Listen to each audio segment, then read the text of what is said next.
All right, functions practice quiz. Number one, it says choose the relations that are functions. Now remember, a function can be a function as long as each x value only points to one y value, or each input only points to one output. So in choice A here, by the way, this is select all that apply. So we have to check all four of these. Do we have any x values that are pointing to more than one y value? No. Not only is this a function, this is called a one-to-one function, which is something you guys will learn next year. One-to-one functions look like this. Remember, we saw a function not so long ago where there was, sorry, get rid of this arrow. There was one pointing like that. And that was still a function because it was still only pointing to one number instead of two. It was just pointing to the same number that another x value was already pointing to. That's a function. It's just not one-to-one. So they call it one-to-one if each x value only points to its own unique y value. So choice A is a function. Okay. Choice B, is this one a function? No. Not a function. Why is this one not a function? Lydia. Because zero is pointing to two out. Correct. Lydia is pointing, the X is pointing to two different outputs. If you have two arrows, especially it's easy to see if you have a mapping diagram like this. If you have two arrows coming out of the same X value, that means it's pointing to two different numbers, and that is not a function. Okay, so we have choice A working for us so far. What about choice C? Dalen. No, because Yeah, forget two, pointing to three different outputs. The key being three different outputs. If it was pointing to the same, like if it just said 7, 7, and 7, or 0, 0, and 0, that'd be okay. I don't know why they'd list it like that. But yeah, it's three different y values. So choice C is not good. And then choice D, is this allowed? yes. Yes, this is allowed. Now, this is not a one-to-one function, but it is a function. So whatever you plug in for X gives you the same Y value. And this is actually something you guys have seen before. It would be the equation Y equals 1. It's what is it, Fender? What is it? A horizontal line. No matter where I am for my X, it always outputs 1. So it's just a horizontal line, which is a function, just not a one-to-one function. Yes. So what would it be called? If it just, What would it be called if what? like, there's 4 inputs, there's 1 output. What is it called? Oh, we would just say it's a function. Yeah. And actually it's still a linear function. It's just as Fender said, horizontal line. Yep. So I'll write that down if that makes you happy.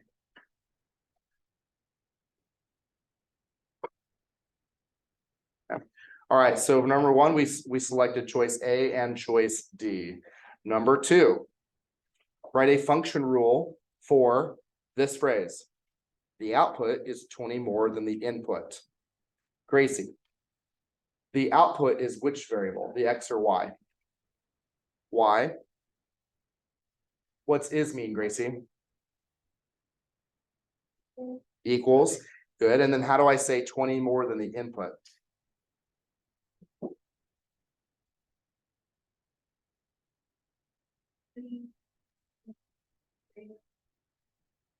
Oh, not a greater than sign. What operation do I want if it just says more than? Oh. A plus sign, yeah. So yeah, now I can see what you're saying because more than, greater than is an inequality symbol, but we've already got an equal sign, so we can't have both, right? So y equals 20 plus, and then our input is X. Now, I would accept this if it didn't say write it in slope-intercept form, because this is actually not in slope-intercept form. If I wanted to write it in slope-intercept form, I'd have to write it as y equals X plus 20, because we always do mx before the b. And just to give you a little heads up, your quiz tomorrow is going to say, write a function rule in slope-intercept form. So you'd miss half a point if you wrote 20 plus X. You want to write X plus 20, write it in slope-intercept form. Yes. So if it's not like something that one, can it go either way? So all the ones on your quiz that I'm going to say write in slope-intercept form can be written in slope-intercept form. Yeah, if it's not linear, then you couldn't write it in slope intercept form. It could still be a function, it just means it's not linear. And I wouldn't have you write the equation for it because you haven't learned how to do that yet. So that's not gonna be under quiz tomorrow. It's a good question.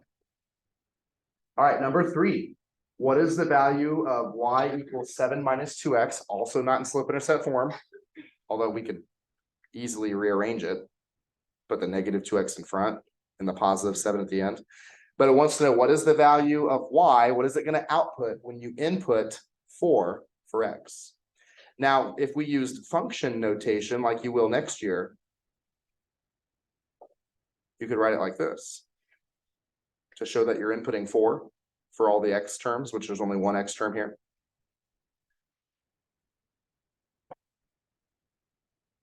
Nolan, what's negative 2 times 4? Negative 8. Okay, plus 7. Nope. Different signs, subtract. They go to war. Oh, is it -1? It's -1. Yep. So it's going to output for y -1. Remember, f of x and y mean the same thing. Yeah. So then you'll see that written like this next year, where it says f of 4 equals 1. And that means when I plug in 4 for x, I get 1 for y. So the coordinate point 4, 1 is on this line. And I know it's a line because this is taken written in slope intercept form. So I know it's a line. All right, number 4. Just wants us to graph this. Is this in slope intercept form? Yes. It is. Okay. So what is my slope? -1. It's my m value, right? And what is my y-intercept? -2. Good. Okay, so on the graph, we'll go to -2 on the y-axis.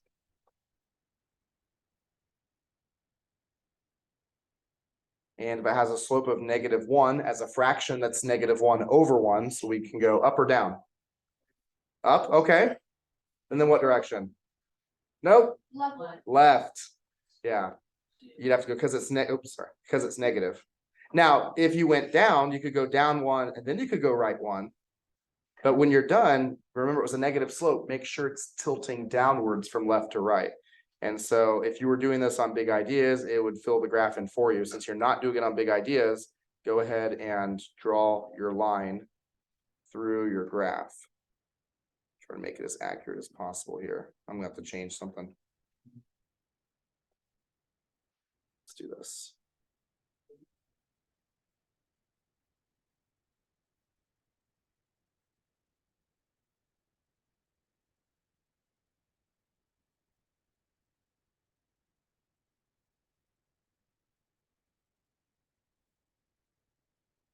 Something like that. Doesn't look like it's 100% straight, but oh well. All right, number 5. Use the graph to write a linear function. So we just did it from words a moment ago. Output, input, right? Now we're going to do it from a graph. So imagine these points had a line going through them because they do line up. Again, I need to know what is my M and what is my B. So Shelby, can you tell me what the slope is? Perfect. Yeah, rise 1, run 2. So 1 over 2. Or if you wanted to go the other way, you could go down 1, left 2. Both of those are negatives. 2 negatives make a positive 1/2. Okay, Shelby, what is the y-intercept? 1. Okay, so Brian, can you write the slope intercept equation for us then? Y equals. Got it.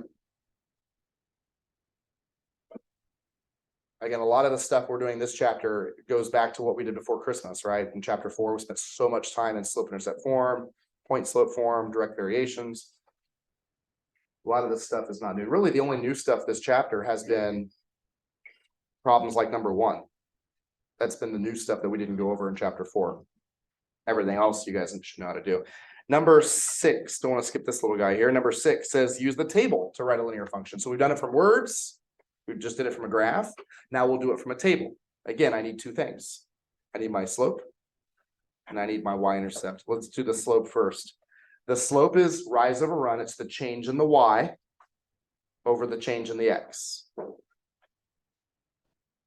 What's happening to my y values each time I move along the chart here, Lydia?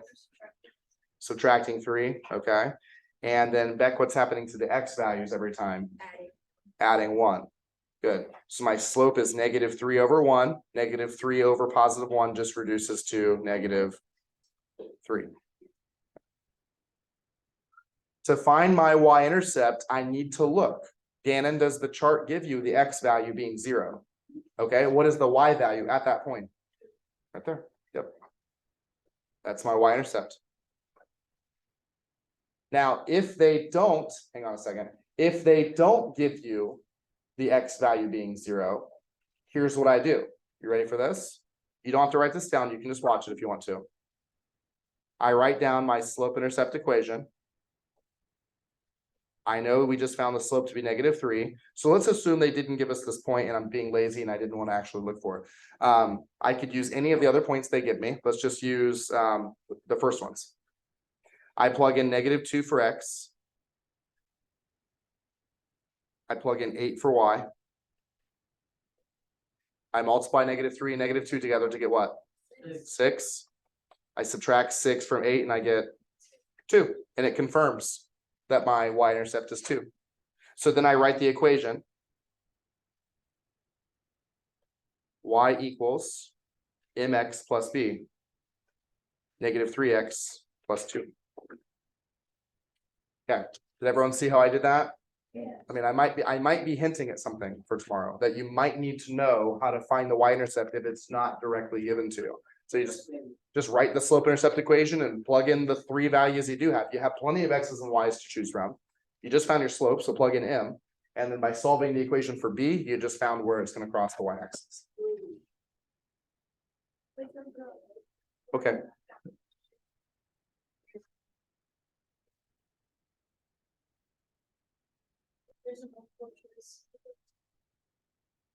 That's why I don't make my quizzes multiple choice. Which is why I got a little frustrated with our last homework problem we looked at. We were like, oh, this is multiple choice. It's just 20 and 26 because I guessed and checked. You got to know how to do it. You got to know how to do it. Guess and check. True. You can't guess and check on a test. That's true. All right. Number 7. The mapping diagram relates the radius of a circle to its area. Choose the correct statements about the mapping diagram. Okay. So how do you find the area of a circle, by the way? What is the area formula for a circle? Asma? That would be a rectangle. Gannon? Pi r squared. For a circle. Yep. Okay. So let's see how they got their different outputs. If the radius is 1, what do you get when you square 1? 1 times by pi, it's pi. Okay, so I see where this one comes from. If the radius is 2, what do you get when you square 2? 4, so 4 pi. If the radius is 3, what do you get when you square 3? 9, so 9 pi, and 4 squared is 16, so 16 pi. So the next one will be 25 pi. You just keep squaring whatever the radius is. Okay, so that's where this mapping diagram came from. First of all, is this a function?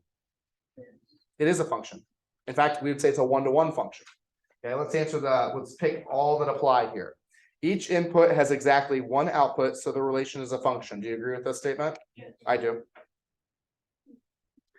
As the input increases by 1, the output does not increase by a constant amount, so it's not a function.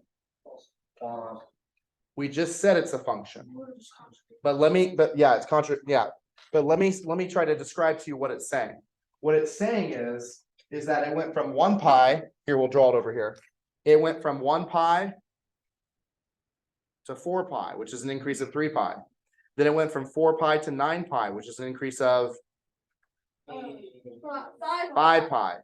Then it went from 9 pi to 16 pi, which is an increase of 7 pi. So what they're saying is, that makes it not a function. No, that's not true. It makes it not a line. A line has a constant rate of change. This is a constant. So yes, it is not a line, but not all functions have to be lines. It would be like a parabola. It would look like, it would look like one of these. Okay. You might say that it's increasing at an increasing rate. It increases by 2 more pi than the previous increase each time. Does that make sense? So it's increased by 3 pi, then 5 pi, so it's increasing by 2 more pi every single time, so it's not increasing at a constant rate. So I agree that it's not a constant amount, that just means it's not a line. Doesn't mean that it's not a function. As the input increases by 1, the output increases by 2 pi. No, it was 3 pi. It was 5 pi. Now, it was 2 pi more, but I can't say it increases by 2 pi. So it's not this one. It's not this one. Okay. As the input increases by 1, the out increases by 2 pi more than the previous increase. That's a yes. Okay. All right, number 8. You drink 16 fluid ounces of milk for breakfast every morning. Write and graph a function that relates the amount of milk Y in fluid ounces to that you drink for breakfast in X days. Okay, so how many ounces do you drink a day? 16, assuming we don't drink any milk for lunch or for dinner. So then our equation would be Y equals 16X. X is the number of days. I'll write that over here, number of days. And Y represents the number of ounces. So on the Y-axis over here, I'm doing that because I don't have them labeled. The Y-axis is going to be our ounces axis, and the X-axis is going to be our days axis. Okay, so we've got the function written right there. That's our answer for part A. And then for part B, it says, how many days would it take you to drink 1 gallon of milk? Now, I have an ounces axis. I don't have a gallons axis. So do a little Googling if you need to, or maybe you're just really good with measurements because you do a lot of cooking. Do you know how many ounces are in a gallon? 16? Okay. So when it says 1 gallon of milk, that would be 16 ounces. Are you sure it's 16 ounces? Yeah, no, that's a pound. That's the pound. Oh, no. Why don't we look it up first before we just go with some wrong answer? Who's got that for us? Who's looking it up? How Couple people? big is your bolus? Wait, what? Was it? So 100, 128. It's on the top what? Oh, the top of the, okay, gotcha. So a gallon is 120. I was gonna say, you're not drinking a gallon of milk every morning for breakfast. I promise you that. But dog, I eat it every day. All right. So 2 different ways I could do this one. First off, I could graph this Y equals 16X and figure out how many ounces or how many days it's going to take me to get to 128. So starting at the origin, why am I starting at the origin? Because that's my Origin. That's my y-intercept. My slope is 16, which is perfect because they're counting by 8s. So when you rise 16, run 1, that's going to put you right here. And then I can draw a line that goes all the way through the graph. And if I trust my graphing skills, that should tell us that 128 ounces would be consumed in how many days? 8 days. So the answer should be 8 days. But if I don't want to graph it, which I wouldn't have to actually, I could just do this instead. Y equals 16X was my equation. I take 128 ounces. I plug it in for my ounces variable, which is the Y. And I do 128 equals 16X. I divide by 16. And if your math is correct, you will get 8 days. So we have 2 different ways you could get the answer. One that involves graphing, which is nice if you have a graph already drawn. I wouldn't want to graph it if the graph wasn't already drawn. Or one that's probably even a little bit easier, which is just dividing by 16. Because it is a direct variation. So I can just divide it. It's proportional relationship. Starting at the origin. All right, number 9. The graph shows the number Y gallons of gas remaining in a car after filling the tank. Wants me to answer questions about the slope, the y-intercept, and the x-intercept. The slope indicates that the car uses blank gallons of gasoline per hour. So let's find the slope. To be safe, so I'm not using what looks to be weird points. Like, I don't know if is that 12 and a half, is that, well, be 14, is that 13? I don't know exactly what that is to be sure. It could be 13 or maybe 12.8. So why don't we just use the points that we have? To find the slope, you do y2 minus y1 over x2 minus x1. This should take us back to chapter 4, right? What is 15 minus 0?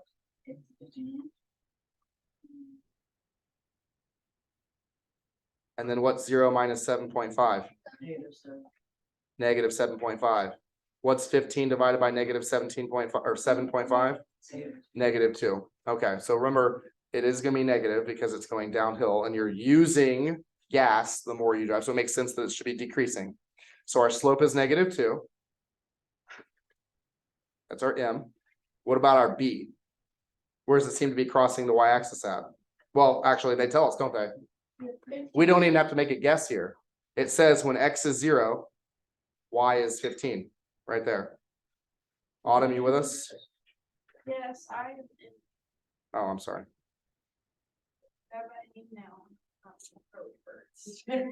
That is in. That's in serious pain.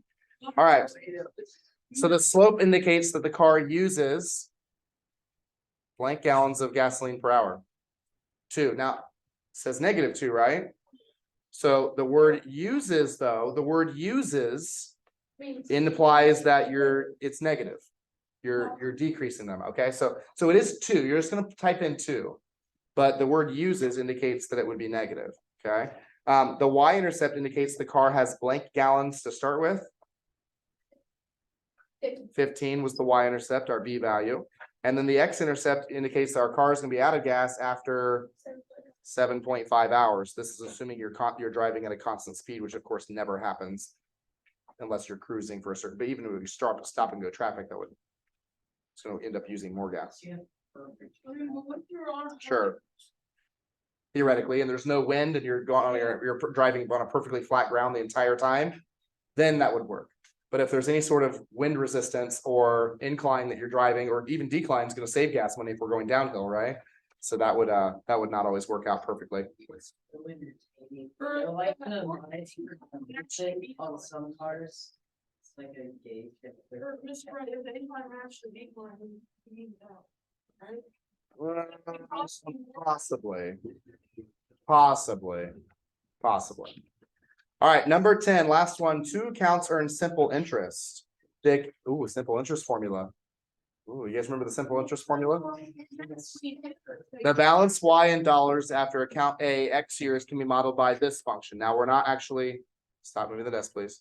We're not actually going to write the simple interest. We're going to use the function formulas here. So this is account A. Account B starts with $400 and earns 5% annual interest. How much greater is the principal? How much greater is the annual interest? Okay. The principal is the amount you start with. Okay, so when you do simple interest, the simple interest formula is I equals PRT.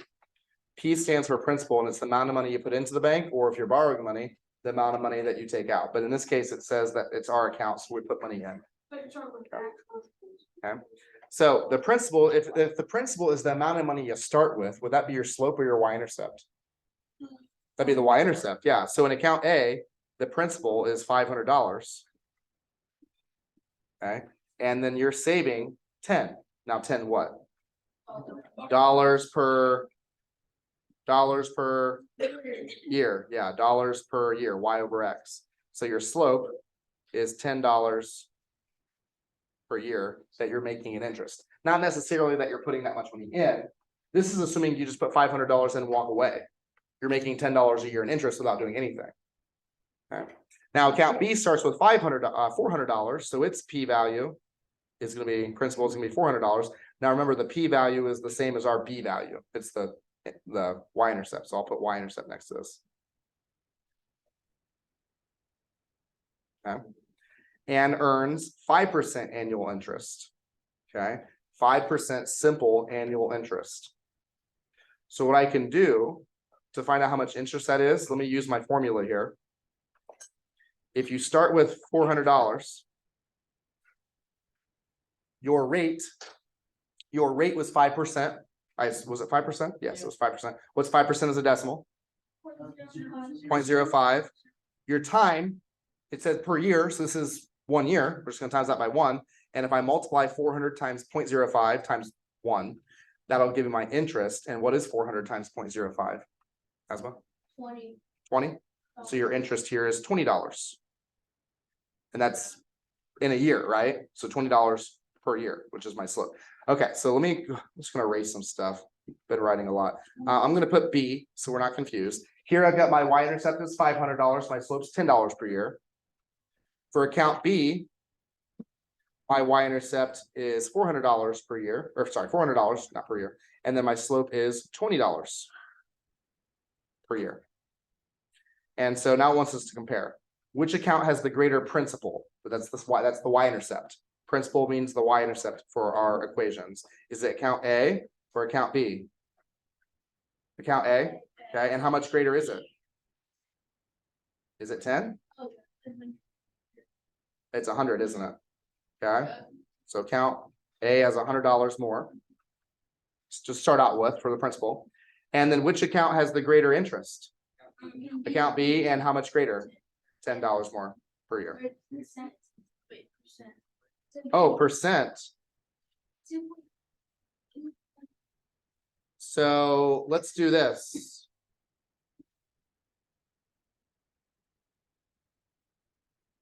To find out what our interest rate is, it was $10, right? We're looking at account, wait, hold on a second. We're looking at account B. So I already know account B has a 5% interest rate, right? So let me use my interest formula again. I equals PRT. Let's find out what the interest rate is. The interest we made was $10 for account A. The principal for account A was $500 for 1 year. What's 10 divided by 500? Oh, sorry, I shouldn't, for T, I'm gonna put 1 year. Which, by the way, timesing by 1 doesn't do anything, so it's just the same as 10 equals 500R. What's 10 divided by 500? 0 point, you did the other way around. 0.02. And what is that as a percent? 2%. Okay, so now let's compare percentages then. I thought we were comparing the actual dollar amounts of the interest, so that is my fault. It is 10 more dollars, but as far as a percent's concerned, it's 3 more percent. So we're comparing these percents right here. I would have expected you to be able to do questions 1 through 9 on your own. Would you feel comfortable about that? Yes. It's the simple interest stuff. Since it's been a year since you've done simple interest, there won't be any simple interest questions on your quiz tomorrow. Okay? All right.